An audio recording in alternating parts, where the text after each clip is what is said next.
If you're in product, you already know that user research is everything. But let's be honest, collecting the data, that's actually the easy part.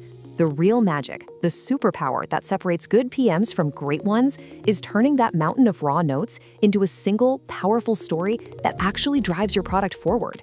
So let's break down how you can do it.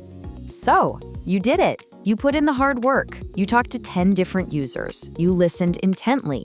And now you are staring at 50 pages of notes, quotes, and random observations. It's a lot, right? It can feel totally overwhelming. And this is the exact moment where so many product teams get stuck, literally drowning in data with no clear path forward. Okay, so on the left, you've got this chaotic jumble of raw notes. That's the noise. Our goal, what this whole explainer is about, is to get to what you see on the right. A single, clear, actionable insight that gives you direction. That's the signal. We're gonna build the bridge to get you from the noise to the signal. All right, here's our game plan. First, we're gonna talk about why just having raw notes can be so dangerous. Then, we'll nail down what a real insight actually is. After that, I'll walk you through a step-by-step framework to find them, show you how to turn those insights into action, and finally, we'll cover the common traps that trip up pretty much everyone. First up, let's talk about why this whole process is so critical. Just collecting user feedback and calling it a day isn't enough. In fact, if you don't synthesize it the right way, your raw data can actually send you barreling down the completely wrong path. Check out this real-world example. An automotive company was absolutely convinced their new SUV was for amateur athletes. But when it launched, a totally different group, helicopter mothers, started buying it in droves. Now, in this case, they got lucky. The product didn't flop. But you can't build a product strategy on luck.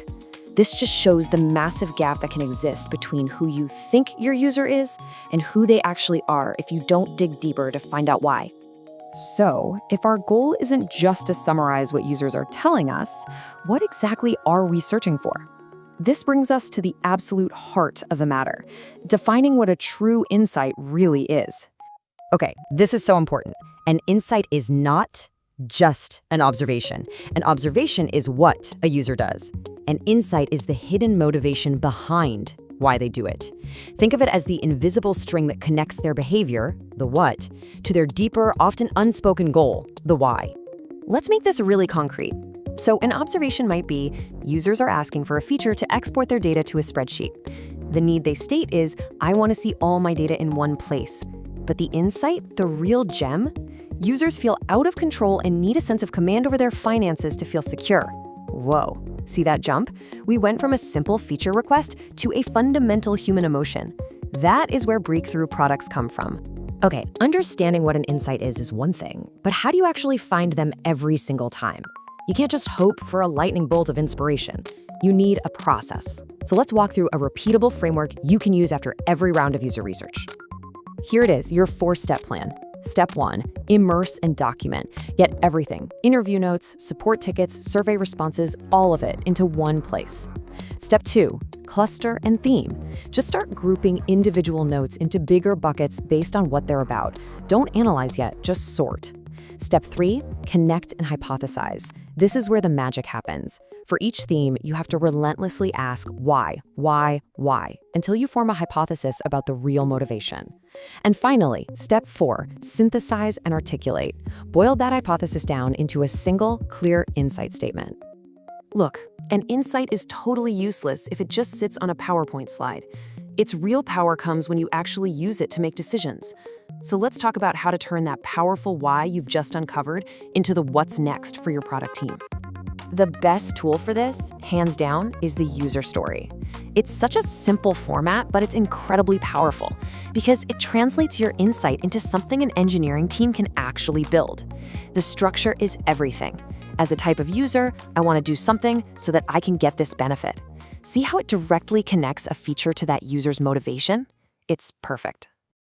And here's where it all comes together. This user story flows directly from that insight we found earlier about financial control.